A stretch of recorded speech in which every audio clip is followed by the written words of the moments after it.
ঈদে নতুন টাকা বিতরণ করবে না বাংলাদেশ ব্যাংক, এমন খবরে চাপ বেড়েছে নতুন টাকা বিক্রির স্পটগুলোতে। তবে সেখানে দাম আকাশ ছোঁয়া। বিশেষ করে ৫, ১০ আর ২০ টাকার বান্ডিল প্রতি গুনতে হচ্ছে বাড়তি ৫০০ থেকে ৬০০ টাকা।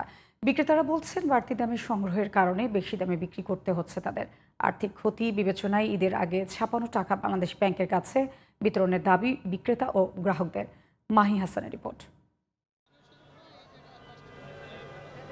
ঈদে নতুন পোশাকের মতো চাহিদা থাকে নতুন টাকারও।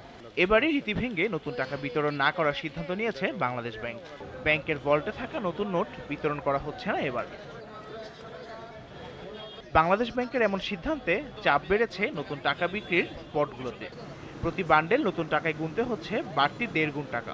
৫০০ টাকা মূল্যের ৫ টাকার বান্ডেল বিক্রি হচ্ছে ৮০০ টাকায়। ১০ টাকার ১০০০ টাকার বান্ডেলের দাম ১৬০০ টাকা। ২০ টাকার বান্ডেলে বেশি নিচ্ছে ৬০০ টাকা।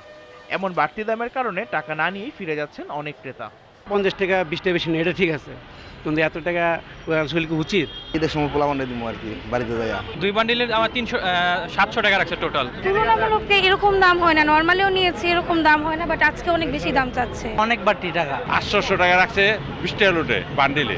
ছোট ভাই বাতার করে তো দিব, তার মধ্যে এত দাম হলে কিভাবে দিব? নতুন টাকার বিক্রেতারা বলছেন কয়েক হাত ঘুরে তাদের কাছে আসে নতুন টাকা। বাংলাদেশ ব্যাংকের ঘোষণার পর ঘাটতি দেখা দিয়েছে সরবরাহে, ফলে তাদেরকেও কিনতে হচ্ছে বাড়তি দামে, তাই বিক্রিও করতে হচ্ছে বেশি দামে। অন্যান্য কোনো ব্যাংকেরও নোট দেয় নাই, বাংলাদেশ ব্যাংক নিজেও কোনো নোট ছাড়ে নাই, কোনো পাবলিক শোতেও দেয় নাই। আমাদের ব্যবসায়ীরা আগে কিছু কিছু টাকা কিনে রাখে, ওইটা মনে করেন ওদের বাসা থেকে আইনা ওরা হাই দামে বিক্রি করে।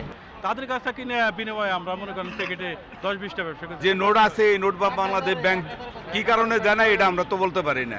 গ্রাহকদের আশা চাহিদার কথা বিবেচনা করে ঈদের আগে নতুন টাকা সরবরাহ স্বাভাবিক করবে Bangladesh bank. Mahi Hasan, GTV news, Dhaka.